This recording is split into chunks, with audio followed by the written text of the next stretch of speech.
In the next 13 winters, you'll give me 10 babies. The giant cowboy vowed to the young bride.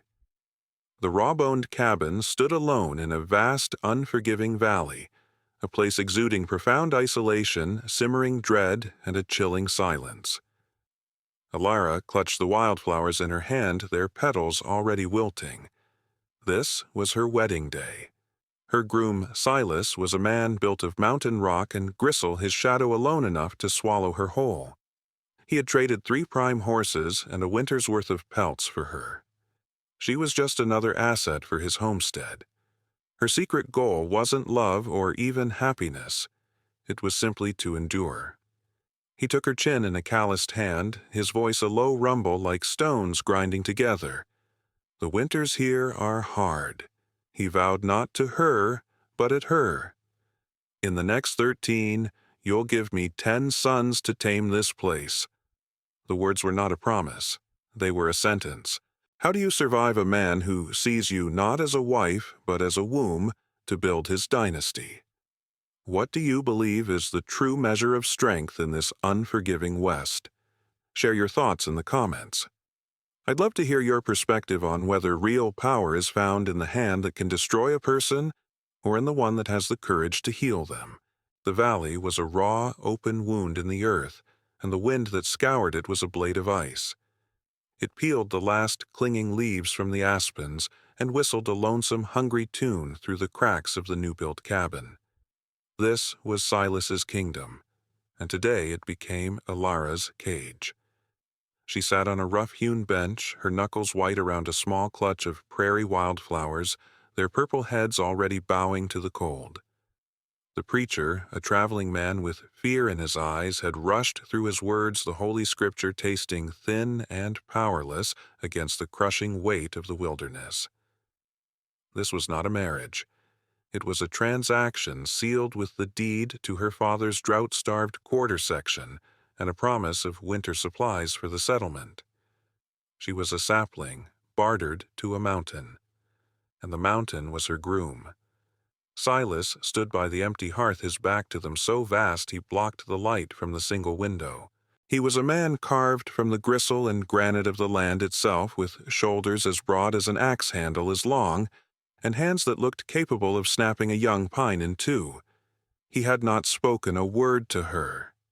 He had not even looked at her. The preacher cleared his throat, a small, nervous sound. May the Lord bless this union and make it fruitful. The silence that followed was absolute. The wind died down for a moment as if the valley itself was holding its breath. Then Silas turned. His movement was slow, deliberate, the turning of a great stone. His eyes the color of a winter sky before a storm did not meet hers. They passed over her, assessing her as he might assess a new mare or a plot of unbroken land. He saw a narrow frame hands made for mending cloth, not for the brutal work this place demanded. He finally stepped toward her, his boots loud against the floorboards. The scent of pine leather and cold, clean earth rolled off him. He stopped just before her, his shadow a patch of endless night. He did not take her hand. He did not offer a single word of comfort. Instead, he made his vow. Not to God and not to the shaking preacher, but directly at her. His voice was a low rumble, the sound of rocks grinding deep in the earth. The winters here are hard. They break things. His gaze was heavy, pinning her to the bench. In the next 13, you'll give me 10 sons to help tame this place. 13 winters. 10 sons.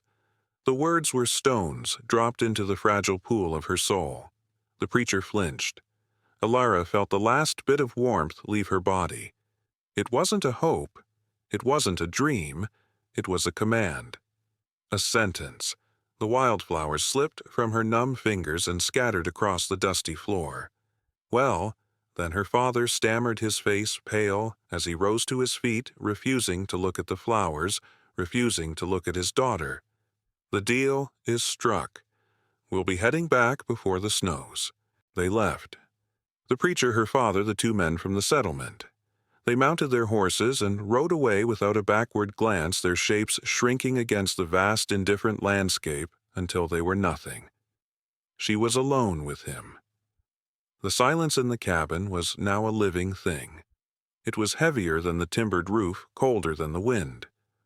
What kind of man demands a dynasty as a wedding vow? He finally moved, walking to the cabin door and looking out at the darkening sky. The nights get cold fast. He said, his voice flat practical, as if he hadn't just carved out the next 13 years of her life and set them in stone. The woodbox is low. He turned, and for the first time his eyes met hers directly. There was no malice in them, no cruelty. There was something far more terrifying, an unbreakable, unyielding certainty. He was a force of nature, and he expected her to be the same. As he strode out the door, grabbing an axe that looked like a toy in his massive hand, she understood. The taming of this land he spoke of would begin with the taming of her. The first axe blow echoed from the tree line, sharp and final as a cell door slamming shut. A question cold and sharp as the wind took root in her heart. Who, she wondered, would truly be broken first? The valley was a raw, open wound in the earth, and the wind that scoured it was a blade of ice. It peeled the last clinging leaves from the aspens and whistled a lonesome, hungry tune through the cracks of the new-built cabin. This was Silas's kingdom, and today it became Alara's cage. She sat on a rough-hewn bench, her knuckles white around a small clutch of prairie wildflowers, their purple heads already bowing to the cold. The preacher, a traveling man with fear in his eyes, had rushed through his words, the Holy Scripture tasting thin and powerless against the crushing weight of the wilderness. This was not a marriage.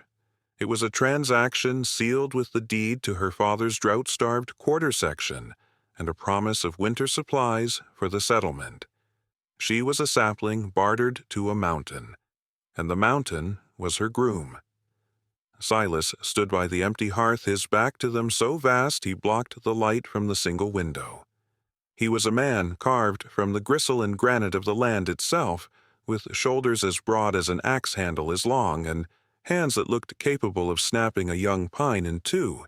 He had not spoken a word to her. He had not even looked at her. The preacher cleared his throat, a small, nervous sound. May the Lord bless this union and make it fruitful." The silence that followed was absolute.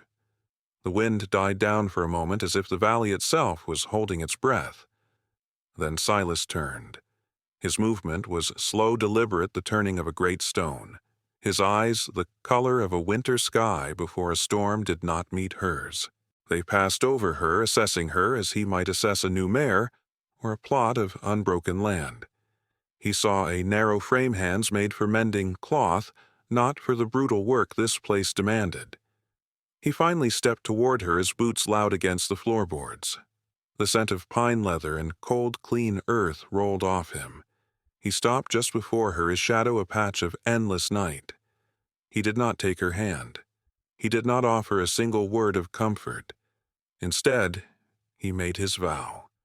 Not to God and not to the shaking preacher, but directly at her. His voice was a low rumble, the sound of rocks grinding deep in the earth. The winters here are hard. They break things. His gaze was heavy, pinning her to the bench. "In the next 13, you'll give me 10 sons to help tame this place. 13 winters, 10 sons." The words were stones dropped into the fragile pool of her soul. The preacher flinched. Alara felt the last bit of warmth leave her body. It wasn't a hope. It wasn't a dream. It was a command. A sentence. The wildflowers slipped from her numb fingers and scattered across the dusty floor. Well, then her father stammered, his face pale, as he rose to his feet, refusing to look at the flowers, refusing to look at his daughter. "The deal is struck. We'll be heading back before the snows." They left. The preacher, her father, the 2 men from the settlement. They mounted their horses and rode away without a backward glance, their shapes shrinking against the vast, indifferent landscape until they were nothing. She was alone with him. The silence in the cabin was now a living thing. It was heavier than the timbered roof, colder than the wind.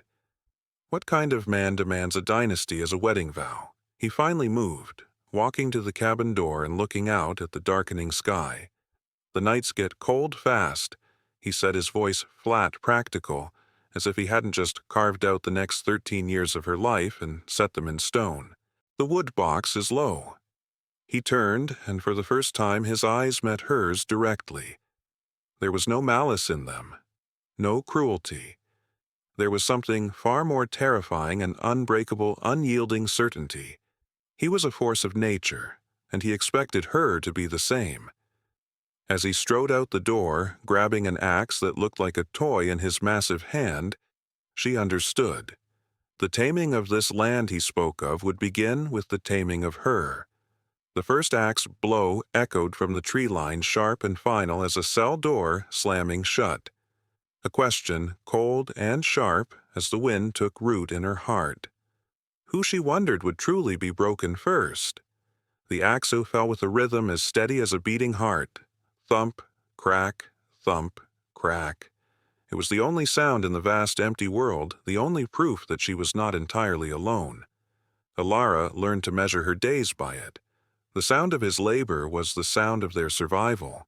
Her life shrank to the four walls of the raw-boned cabin and the small wind-scoured yard around it. The days were a litany of hard-learned chores. Water from a hand pump that bit at her skin with a deep metallic cold. Wood from the pile he stacked, each log heavier than she thought possible. Mending the thick, rough-spun fabric of his clothes, her needle feeling small and useless against the sheer scale of him. She learned the different ways the silence could shape itself around them, the heavy, watchful silence of their shared meals, the empty, aching silence when he was gone for days checking his trap lines. He remained a mountain, a creature of inscrutable moods and immense, quiet force. Their words were like stones skipped across a frozen lake, touching the surface but never breaking through. The flower is low. I'll ride to the settlement next week. A storm is coming. I know. Once she saw him with a newborn lamb, a fragile thing the ewe had abandoned. His hands, the same hands that could split a log with a single blow, were impossibly gentle as he held the creature to the warmth of his chest, shielding its trembling body from the wind. She saw a flicker of something, then a crack in the granite facade, but it was gone as quickly as it appeared. He was a man who saved what was useful. She did not know if she was included in that accounting. She did not break. A different kind of strength, a quiet and stubborn thing, began to grow in her. It was a resilience born of the endless sky and the hard, unyielding earth. She learned to read the clouds, to feel the shift in the air that spoke of snow. She found tiny patches of wild herbs the frost had not yet killed. She was becoming a part of this place, not his part, but her own. Then the first winter came. It descended not as a gentle blanket, but as a ravenous white beast swallowing the valley whole. The world beyond their window vanished into a swirling vortex of snow. The cabin, once a cage, became their last bastion against the howling fury of the storm. For weeks they were trapped, the wind screaming a ceaseless, terrifying song. It was in this profound, snowbound isolation that she felt the first stirrings of new life inside her. The child grew as the winter raged, her first duty, her first offering to the vow. Fear was her constant companion, a cold knot in her belly. She would have to face this alone with only the silent mountain for a midwife. The night the pains began, the storm had finally broken, leaving the world in a state of pristine, deathly quiet. The moon cast a brilliant, blue-white light across the snow, making the valley look like a landscape from a dream. Silas was there. He stoked the fire, his huge frame seeming to shrink in the face of a power he could not fight, a force he could not tame. He was a giant rendered helpless by the miracle and terror of birth. The pain was a fire, but she met it with the grim strength she had honed over months of silence and hard labor. She would not scream. She would not give him the satisfaction of her weakness. And then, in the deep, breathless quiet of the moonlit cabin, a new sound emerged. A thin, reedy cry, impossibly fragile yet defiant against the vast, frozen silence. She held the child to her chest, a wave of exhaustion and a fierce, protective love washing over her. Silas, who had been a statue in the corner, finally moved. He crossed the room in 2 strides, his shadow falling over the bed. He looked down, his face unreadable in the flickering firelight. Ilara held her breath. She looked at the tiny, perfect creature in her arms, at the soft tuft of dark hair, at the small, clenched fists. She finally found her voice a raw whisper in the stillness. "It's a girl." Silas stared, his gaze fixed on the child. The fire popped, a log shifting in the hearth. The wind moaned softly around the eaves of the cabin. He looked from the perfect tiny daughter in his wife's arms to the endless expanse of white outside the window. He said nothing, and the silence was a judgment all its own, colder than any winter wind. The silence held for a day, then 2. It was a third presence in the cabin, a cold, heavy entity that sat between them, more suffocating than the deepest snowdrift. Silas worked. He hunted, he chopped, he moved with a grim, relentless energy, his axe blows echoing like punctuation marks in the long, silent sentence of their life. He provided for them. He did not speak to them. He never once looked at the small cradle he had carved with surprising delicacy from a piece of scrap pine. Ilara's fear, sharp and metallic in the first hours after the birth, slowly transmuted into something harder. It became a quiet, fierce resolve. The vow was his. The child was hers. On the 3rd day, as a sliver of pale sun finally broke through the clouds, she held the baby up to the light. The infant's eyes were a deep, clear blue, the color of a summer sky Ilara thought she had forgotten. "Your name is Annalise," she whispered the words, a secret pact between them. It meant grace. It was an act of defiance, a claim of ownership. She had given her daughter a name of softness and beauty in a world of hard edges and brutal demands. The presence of Annalise changed the rhythm of the cabin. Her small cries, her soft sighs, her helpless needs began to fill the crushing silence. She was a seed of life in a frozen world. Silas continued to exist at the edges of their small circle of warmth, a silent guardian or a silent judge. Ilara could not be sure.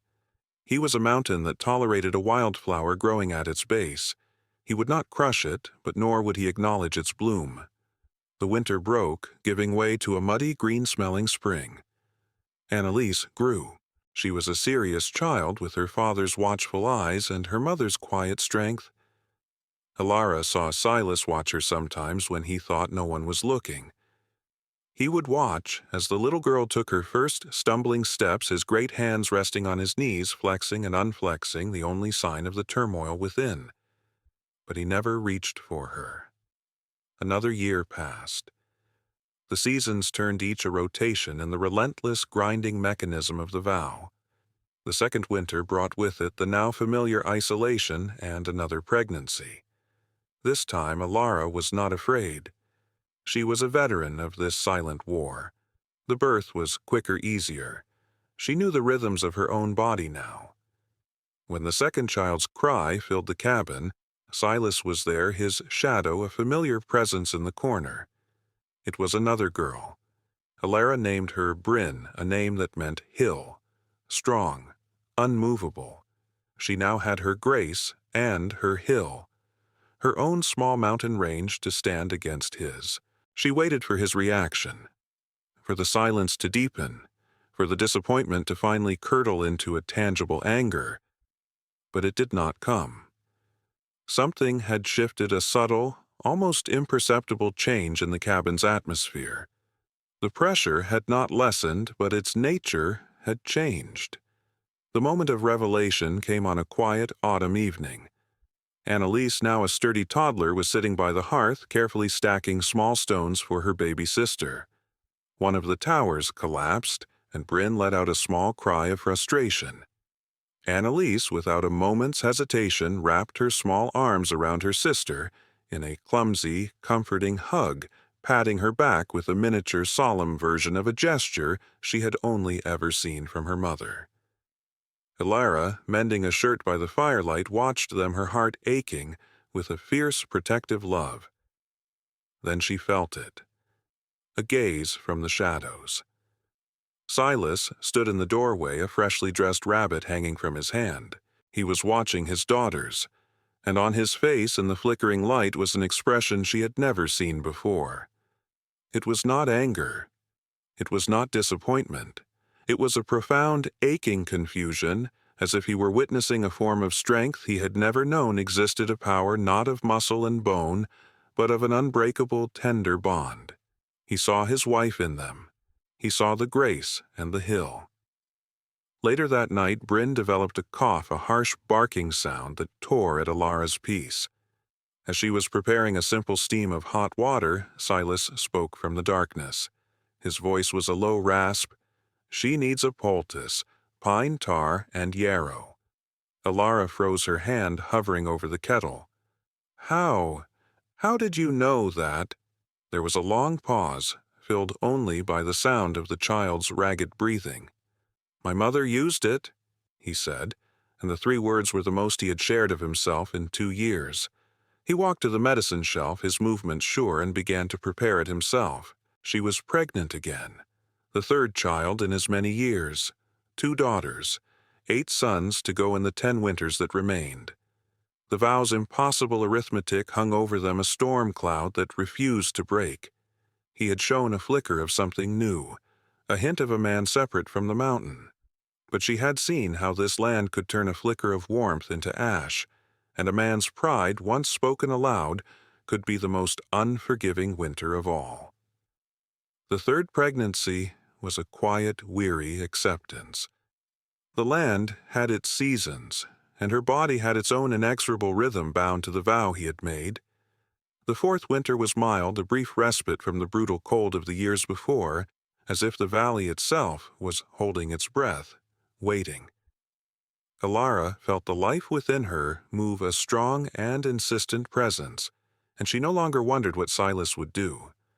She simply waited for what he would become. When her time came, it was on a night of a full hunter's moon. The world outside the window was bathed in a brilliant ethereal silver, the snow-dusted peaks gleaming like polished bone.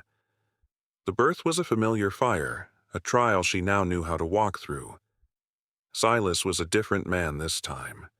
He was not a helpless giant in the corner. He was a steady, quiet presence. He brought her cool water, held a cloth to her forehead, his movements still economical, but now imbued with a gentle, focused attention. He was tending to her, not just waiting for his prize. The child's first cry was not thin and reedy, but strong and robust, a sound that filled the cabin with a startling vitality. In the silver moonlight that streamed through the window, she saw him. A son. Elara lay back, a wave of profound aching exhaustion washing over her. The vow, that terrible ever-present weight, had been answered, if only in part. She looked at Silas, expecting, she knew not what, triumph, a grim satisfaction. "You have your son, Silas," she said, her voice a flat whisper, a simple statement of fact. He didn't answer immediately. He walked to the cradle, and for the first time he reached down and lifted his child. The baby looked impossibly small in his massive, calloused hands. Silas stood there for a long moment, simply looking, his great shoulders hunched as if in reverence. He traced the line of the infant's jaw with one thick finger, a touch so delicate Elara held her breath. He finally turned his face, a complex mask of emotions she could not decipher in the shadows. He walked to her bedside, holding the child out. "We have a son," he said, his voice a low, rough thing. The word "we" was a revelation, a bridge built across a chasm of silence. He looked down at the boy, then his gaze rose to meet hers. Truly meet hers in a way that saw past the vow, past the vessel, and saw her. He has his mother's fight in him," he murmured. And in that moment the iron band that had been wrapped around Alara's heart for 3 years loosened its grip. They named him Gideon. It meant mighty warrior, but Alara knew his true strength came from the woman who bore him. The birth of a son did not magically erase the silence, but it began to fill it. Gideon was a focal point, a piece of common ground. The evenings changed. Silas would sit by the hearth, the sturdy weight of his son asleep on his chest. Annalise and Bryn, no longer wary of their father's quiet moods, would clamber onto his lap, their small hands tracing the unfamiliar lines of his face, their bright chatter a new and startling music in the cabin. One night, as the girls listened to the wind howl, Silas began to speak. He told them a story not of heroes or fairies, but of the land. The wind has a voice. He rumbled his voice a deep thrum against Gideon's sleeping form. It speaks of the north, of the great herds of caribou. If you listen, you can hear their hooves like a drum on the earth. He spoke of following the stars, of how the North Star was the nail that held the sky in place so it wouldn't fall. Annalise and Bryn listened, their eyes wide with wonder. Alara watched a fragile, unfamiliar warmth spreading through her chest. It was not love, not yet, but it was a deep, resonant hope. He was not just building a legacy of sons, he was building a family. But the valley was a wild, untamed thing, and it did not suffer peace for long. As the snows melted, a new presence made itself known. A low, mournful cry that echoed from the high ridges at night, a sound that made the hairs on Alara's arms stand on end. They found tracks one morning, great padded prints in the mud near the chicken coop, larger than any coyote. A cougar, a great cat, lean and hungry after the long winter had claimed their valley as its hunting ground. The threat was a palpable thing, a shadow that stalked the edges of their newfound peace. One evening, the cry was closer than ever before, a terrifying scream from the darkness just beyond the tree line. The girls whimpered and ran to their mother. Gideon stirred in his sleep. Silas rose, his face set like granite. He took down his heavy sharps rifle from the mantel, its barrel gleaming in the firelight. He checked the action, his movements swift and sure. He was no longer a father telling stories. He was the mountain preparing to defend his own. He turned to Alara, his eyes dark with a grim purpose. He held out the smaller, lighter Winchester rifle he kept for pests. He pressed the cold, heavy rifle into her hands. The weight of it was a shock. "I will hunt the hunter," he said, his eyes locking with hers. "It will not have what is ours." He paused, and his next words changed everything. "You will guard the heart of this place." For the first time, he was not giving a command. He was sharing a burden. And the weight of it, she found, was heavier than any child, heavier than any vow. The heavy cabin door closed with a soft, final thud, leaving Alara on the other side of it in a world that had suddenly tilted on its axis. The Winchester rifle was a cold, alien weight in her hands. It smelled of oil and metal, and a sharp, latent violence. It was a tool for ending things, and her hands were made for mending, for kneading, for the gentle, life-giving work of a mother. She looked down at the weapon, then at the 3 small sleeping forms of her children bathed in the warm, flickering light of the hearth. "You will guard the heart of this place." His words. Not a command, but an anointing. He had left her to protect not his homestead, not his legacy, but the living, breathing heart of their world. He had left her to be the mountain. The day bled into a long, tense dusk. The silence that fell with the night was different from any she had known before. It was not the silence of loneliness, nor the silence of unspoken anger. It was a listening silence, a hunter's silence. Every creak of the cabin's timbers, every skittering mouse in the walls, every sigh of the wind in the chimney was magnified into a potential threat. The familiar shadows thrown by the firelight now seemed to writhe with monstrous shapes. She sat in the rocking chair Silas had made the rifle, resting across her lap.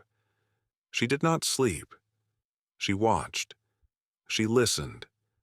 and in the long dark hours of her vigil a strange and unexpected feeling began to unfurl within her. She found herself thinking of Silas out in the vast, frozen darkness. She pictured him moving through the moon-bleached snow, a silent, relentless hunter. And for the first time the thought of him brought not a tremor of fear, but a sharp, aching pang of concern. She was afraid for him.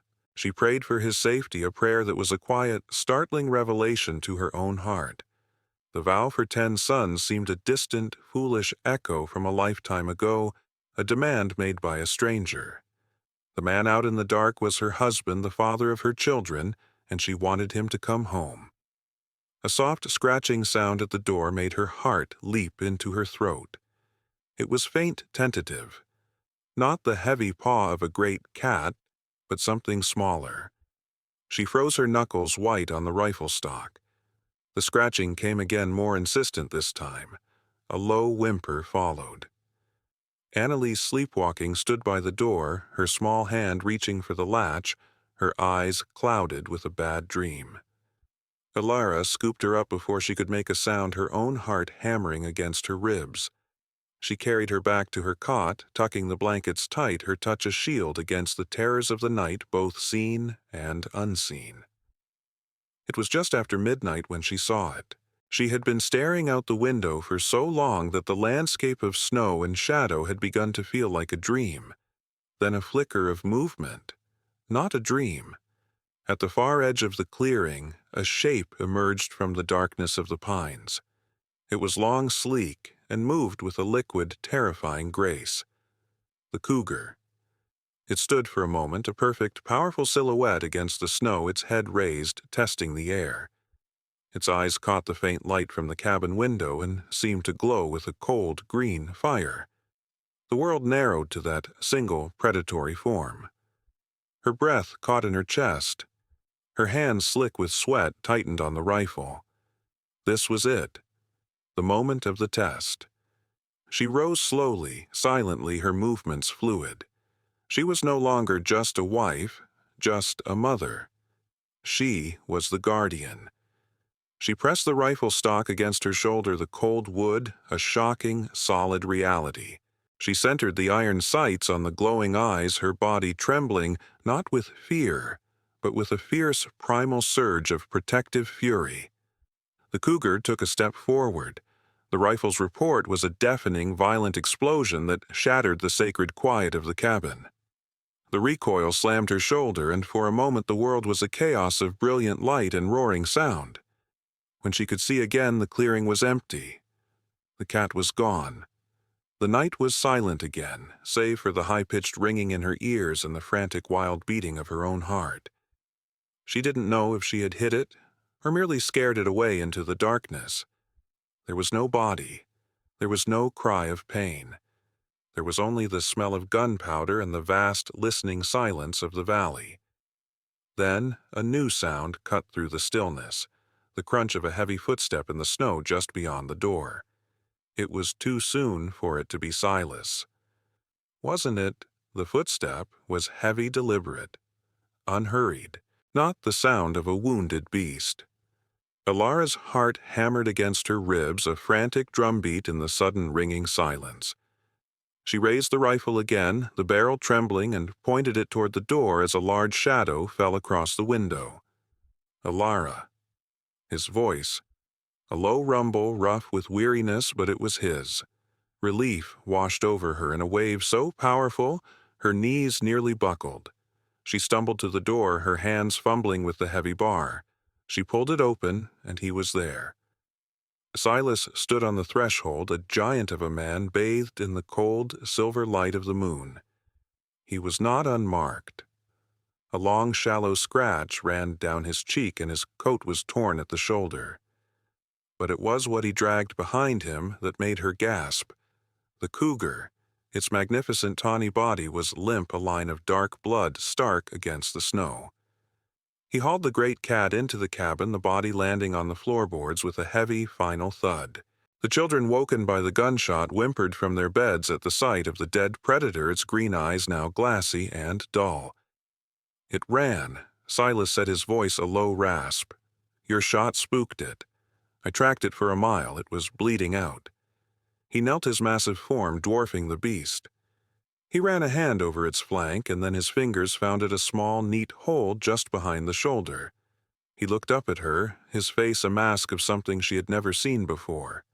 Not surprise, not even pride. It was a deep, profound, and soul-shattering respect. A clean shot, he breathed, his voice filled with awe. Through the heart. The rifle slipped from her fingers, clattering onto the floor. The strength that had held her together, the fierce, primal rage, deserted her, leaving her trembling. I was so afraid, she whispered the confession, a broken thing. He rose and crossed the space between them in a single stride. He didn't speak. He simply reached out and gently took her shoulder, his thumb brushing against the spot where the rifle's recoil had bruised her. The touch was a current of warmth, a silent acknowledgement of the violent burden she had carried for him. "Fear keeps us alive," he said, his voice softer than she had ever heard it. He looked from her to his sleeping children, and then the last wall around his heart crumbled into dust. "I was afraid too, Alara. Out there in the dark. I was afraid of losing this." His gaze swept the room, the two small girls, the infant son, the wife who held a rifle and guarded his world. This was his heart. Alara looked at him truly, seeing the man, not the mountain. "You have your 10 sons yet to get, Silas," she said, her voice quiet. The words not a challenge but a final somber note from an old song. He shook his head, a slow final movement. He reached out his calloused fingers, gently taking her hand, their palms meeting. For the first time, not in duty but in a shared, profound understanding. "No," he said, his voice thick with an emotion that had taken 6 winters to find its name. The vow was a fool's demand, a man who knew nothing of strength. He looked at his fierce daughters, his strong son, and the wife who had faced down the dark and won. "I got something better." The sun was beginning to rise, casting a soft golden light through the window, illuminating the dust motes dancing in the air. The vow for an army had been broken, but the valley didn't need an army. It needed a family. And in the quiet light of the new dawn, Silas knew with a certainty that settled deep in his bones that he had finally come home. What did you think of Alara and Silas's journey? Their story shows us that true strength isn't about dominance or demands, but about shared burdens, quiet courage, and the willingness to see a partner where one once saw only a contract. If this tale of a vow transformed by love moved you, please like this video and subscribe for more stories of hope found in the harshest of winters. And remember, in a world that too often measures a person's value by their use, be the one who chooses to see their heart instead.